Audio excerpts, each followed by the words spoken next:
Welcome to our final project presentation for our Global Protest Dashboard. The main motivation for this dashboard is to display protest information from around the world to help analyze the impact of protests on various socio-economic factors, as well as understand the underlying relationships between the responses and demands of these protests to help resolve future protests. Our dataset is augmented from various sources as we wanted to show both the protest data as well as the economic and political context surrounding the protests. The protest dataset used for the purposes of this project is the mass mobilization protest data from the Harvard database. The economic information was sourced from the World Bank. The democracy index was sourced from the Economist Intelligence Unit. During the research portion of this project, it became clear that there is a need to better contextualize protests. This includes understanding their causes, what determines their intensity and longevity, and how to properly handle them. Furthermore, connecting protests with past events allow us to better understand the course of events that may ensue. For example, a protest that originates from a systematic issue may only end when it is suppressed, it fades over time, or its demands are met. By visualizing the economic metrics of a given country against its protests, we can measure the effects of economic factors on protests. Another important insight that can be possibly gained from protest visualization is finding factors making certain protests successful.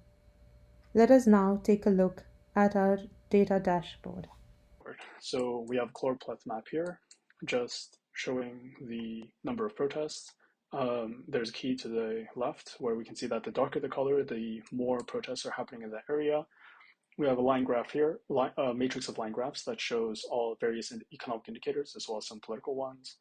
Bubble charts on the very far right showing protester identity, so who was responsible for the protests, protesters' demands, what they were demanding, and the state response, so what the government decided to do in response to those protests.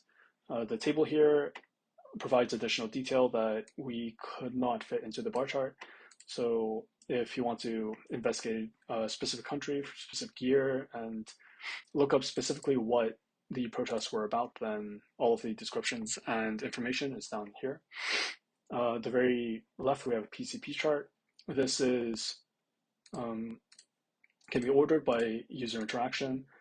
So for every line represents a separate protest, and a lot of times we see that, for example, that a lot of protests seem to be concentrated when vulnerable employment is the highest, which could mean, the hypothesis could be that the more people who are economically very uncertain will be more likely to participate in protests.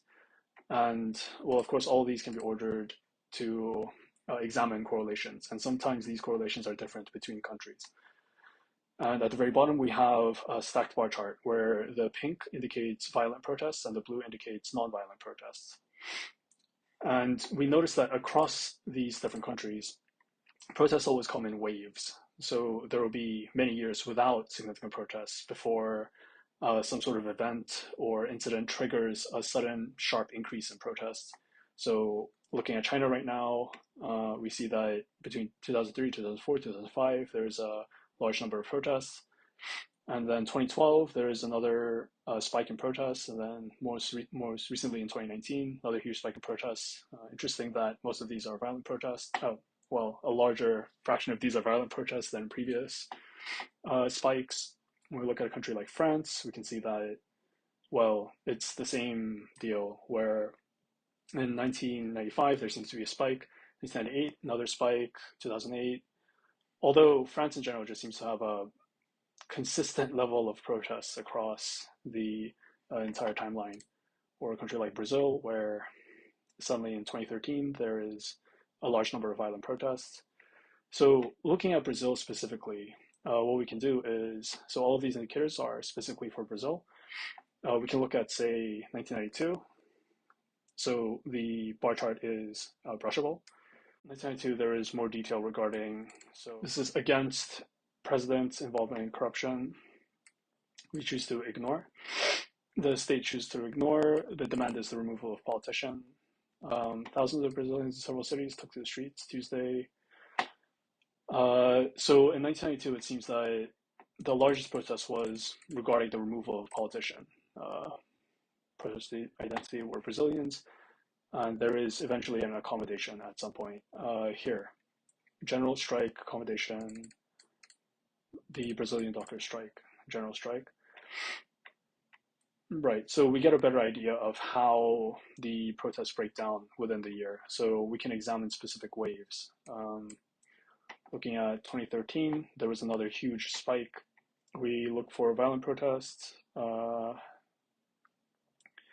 Right, 200,000 participants in. So largest protest, multiple complaints across 20 cities, and it makes sense that, so this has been something that's been building up for a very long time, and it seems that the demands were, well, against price increases, police brutality, tax policy, and the response was crowd dispersal, shootings, and accommodation. So, and between different countries, you can also see that the state response differs quite a lot, and everything else changes as well. Here, this has been updated just to show the 2013-2014 GDP growth, which we found that doing this actually made it easier to see exactly what the numbers were for GDP growth, inflation, urbanization, etc.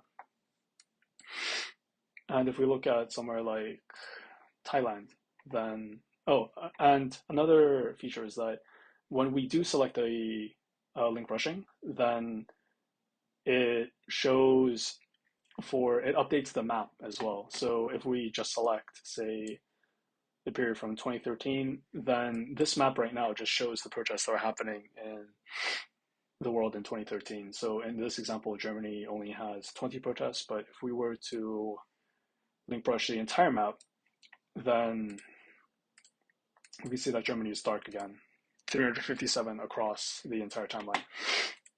So just looking at something like Thailand, there was a spike in 1992. We can examine that. 55 people took to the streets to demand the resignation of a general who became Thailand's prime minister. So the demands were removal of politician, 100,000. So this was 1992. We know that many of these protests were due to the installation of a general who became the Thai prime minister.